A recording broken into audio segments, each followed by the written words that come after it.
Hello and welcome to coding-bootcamps.com. My name is Carlos Vieira, and I'll be taking you through session one of our introduction to the C++ programming language. So we'll be going and having a look at an overview of C++ and object-oriented programming. There is no prerequisite prior to the taking of this course, so please feel free to take things at your own pace and take advantage of the course material that we have provided. We'll be looking at the development and properties of C++, characteristics of C++, translating a C++ program. So how do we go from the actual code to an executable file? And then lastly, we'll be going over two sample programs. Starting with the characteristics of C++,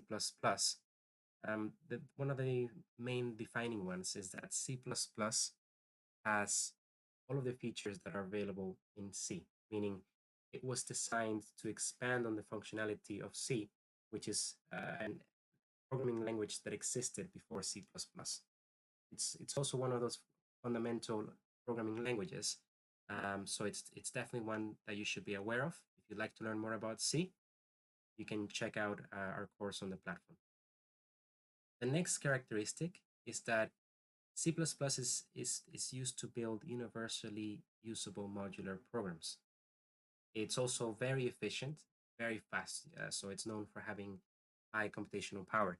And this is due to the fact that it's close to the machine programming of the computer. So it's very close to the language that the computer already understands. Therefore, it has to do less translating. We call this low-level languages, right? And then the next one is that it allows for the creation of portable programs for various platforms, meaning you can use C++ to create a wide variety of programs for a wide variety of devices. C++ supports the concept of object-oriented programming, unlike C, meaning that it allows you to have a set of tools and ways to build more complex programs. Some of these key concepts are listed on this page, and they are supported by object-oriented programming. You don't need to know each of these concepts in depth yet, but it's a good idea to start familiarizing yourself with the terms. So you have data abstraction, so the creation of classes to describe objects and how they behave. This is sort of like creating a blueprint. Data encapsulation, and this is all about controlling access to the data held within an object, whether it's in terms of changing that data or reading that data. Inheritance, this is when you create a class that derives much of its behavior and functionality from another class that already exists. So it's almost like we're borrowing that behavior without having to repeat the code or copy it, and then we can expand on that behavior in our new class. That's inheritance. Polymorphism is when you have a set of instructions within the program that allow it to respond to an object in a way that is unique to the type of object. So you can have, for example, an abstract class called shape, and then you define other classes that implement shape that are, for example, square, triangle, circle, and they each have their get area class. The program will look at the object, whether if it's a triangle, and then it'll determine the area of the triangle using its function. If it's a circle, you'll use the get area function of the circle class. So that's about it. And don't worry if you don't understand everything so far in detail. Get the hang of it, but it's just get familiar with the terms. Next, we'll look at procedural programming. Now, what is procedural programming? When we start programming, we have to start thinking about and being aware in general of the many different ways in which we can structure a program, right? The form, we normally call this a programming paradigm. And procedural programming is the first one that you'll come across because it's the most simple of them all, really. And It means that you structure your program using procedures, and these procedures are executed in a specific sequence. And it's all about just, for example, in giving instructions, okay, first do this, then do that, do that. So it's always following that same order, top to bottom. So we call it a top to bottom approach. And that's really the gist of it. There's not a lot of organization of that code going on. You basically have to ensure that your variables are initialized before you go ahead and use them, and then the suitable data is passed to the functions when called. And then if the data representation is changed, or for example, if a record is extended, then the corresponding functions or any logic that, that accesses that data passed along the program, it has to be updated accordingly. So that's procedural programming. And that takes us to object-oriented programming. Now, with object-oriented programming, we fix a lot of the problems with procedural programming that we come across if we start to build a larger, more complex program. Because if you build a small program, you might not notice many of these things, but once the scope of the program expands, you start running into these problems. So the first one is reduced susceptibility to errors.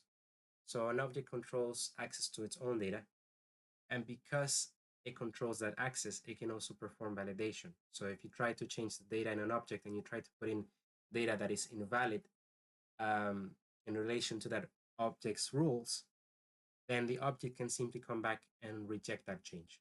And we normally do this through what we call mutator functions. So we define a function inside that object that takes in changes, and then it can validate those changes. The next one is reusability. When we look at objects, we can think of them as an encapsulation or a grouping of data and logic. And because we have that logic encapsulated and put away from the rest of the application, it means that we can reuse it in for example, um, in other applications. We can, if someone else has written a better, for example, a better class of the one that we're going to use, and it already exists, we can go ahead and use that one, bearing in mind, of course, that we have permission. But you can use the same class throughout your program in other programs, and that's the benefit of encapsulation. That you don't have logic all over the place, and it's stored neatly into one class. The next one is low maintenance requirements. So because an object can modify its own internal data representation, then we don't require the application to take care of this on a global level. So if you enter data into an object, the object can take care of how that data is stored and represented, and the application doesn't need to worry about that. You encapsulate that logic within that object. Okay, so now we can talk about how do we go from a C++ file, right, to an actual executable, because we have to remember that the computer doesn't understand C++. It doesn't understand, it's a foreign language, it doesn't understand it at all. So there's three steps involved. And the first one you'll be familiar with, perhaps, is just the use of a text editor where you can write and save your code. This can be a development environment. In other words, we say that this is the source code and it's saved to a source file.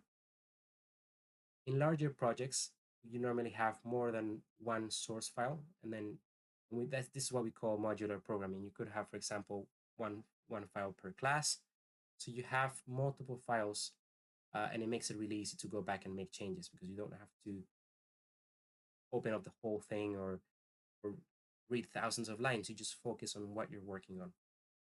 So this means that the source code is stored in several files, and they're edited and then therefore translated separate.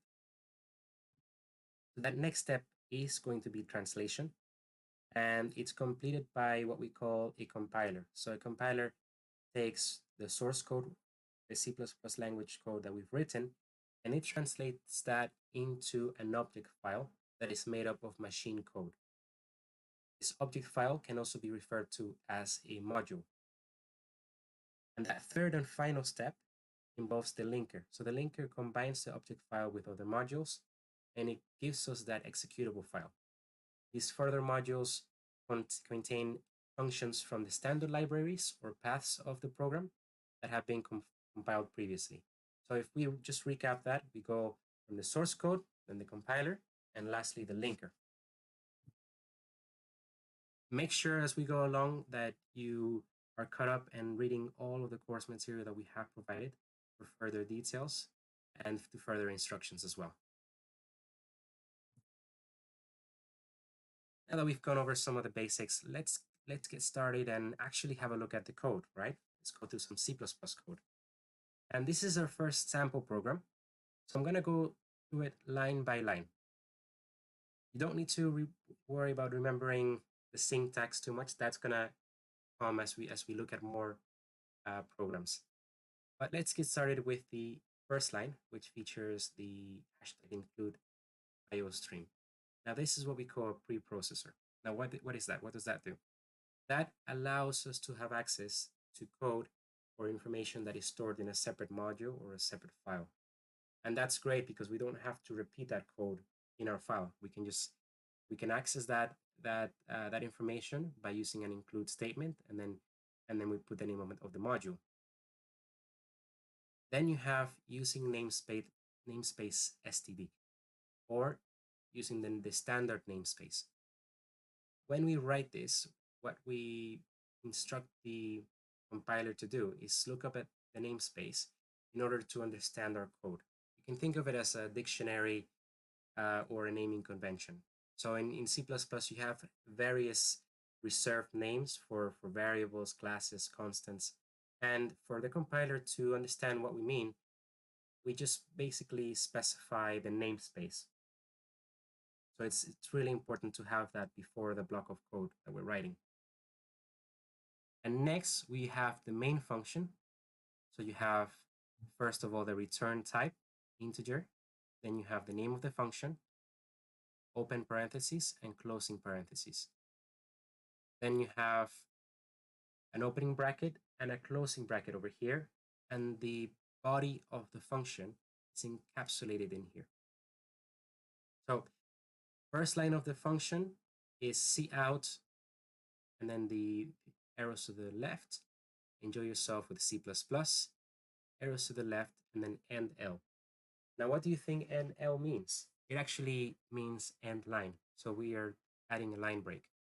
The left arrow separators are just separating the elements. And we have cout, which prints the console log. So that's basically printing the text on the console. In order to use cout, we have to have access to the IO stream. And this is why we included this preprocessor. The next and final line is that we return 0. Normally, in the main function, we have to specify that we are returning 0 here. And basically, the compiler knows that once it gets to 0, there hasn't been any issues. That just tells you that there has not been any problems in running your code. That's why we have the ints as the return type, because 0 is an integer. Another thing to bear in mind looking at this program is, why do we call it main? And could we call it anything else? And you might think back to the fact that we can write a program with many modules, right? How would the compiler know where to look, right? Or how would you know where the program would start? And this is why we have main. Main is the first function that gets run in the program always. You can have other functions, but you have to start with main. So that's something that we have to have. You need to have main in order to create that program. Now we're going to look at a more advanced program. Many of the elements that are here we've covered already. So we'll focus on those that we haven't. You start with your include line, the namespace. Then you have void line function, message function. This is what we call a prototype. Now, I'll tell you in a moment what we mean by prototype. Just bear that in mind. We go into the main function. You've seen this already. You know it. You print out hello. The program starts in main. And then you end the line. And then we have this line function. Now you, or even the compiler looking at this code, you get to line and you forget the rest. You don't know what this function does, because as far as we know, before this point, we haven't defined it, right? We don't know what the line does.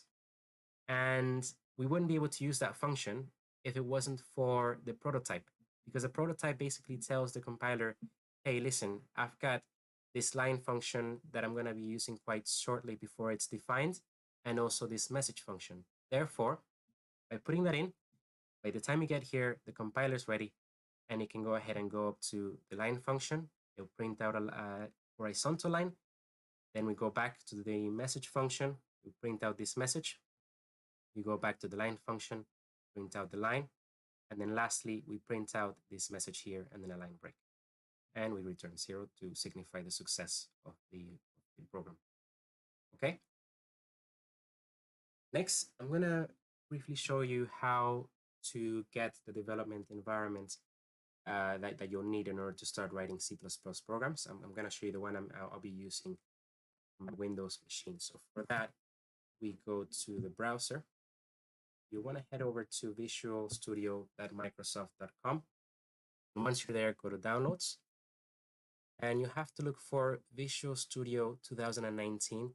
We're going to be using the free community edition. It's open source, available on Windows, and should also be available on Mac. And then just download and follow the instructions and just have it ready to go. Okay, so let's have a recap now and think about what we've learned so far, right? So we looked at those characteristics of C++. If someone were to ask you now about C++, you'd be able to at least give them a description about what makes C++ unique and some of its main benefits. You'd be able to talk to them about object-oriented programming and why we prefer, generally speaking, in many cases, object-oriented programming to just simply procedural programming, and how important it is to organize logic and data in classes wherever possible. We've also looked at the translation of a C++ program. How do we get from code to an actual file that we can execute? And then lastly, we actually started looking at C++ programs and dissecting that code line by line. For the next sessions, we will switch to more of a hands-on approach, more practical examples and such. So we will teach you how to write C++ code, and you'll be able to run this code in your the development environment, the one that you've downloaded, and all of the material, including the source code, will be available on the platform. So make sure to check that out. Next session will be focused on the C++ fundamental types. Those are data types, names, variables, and keywords, all fundamental.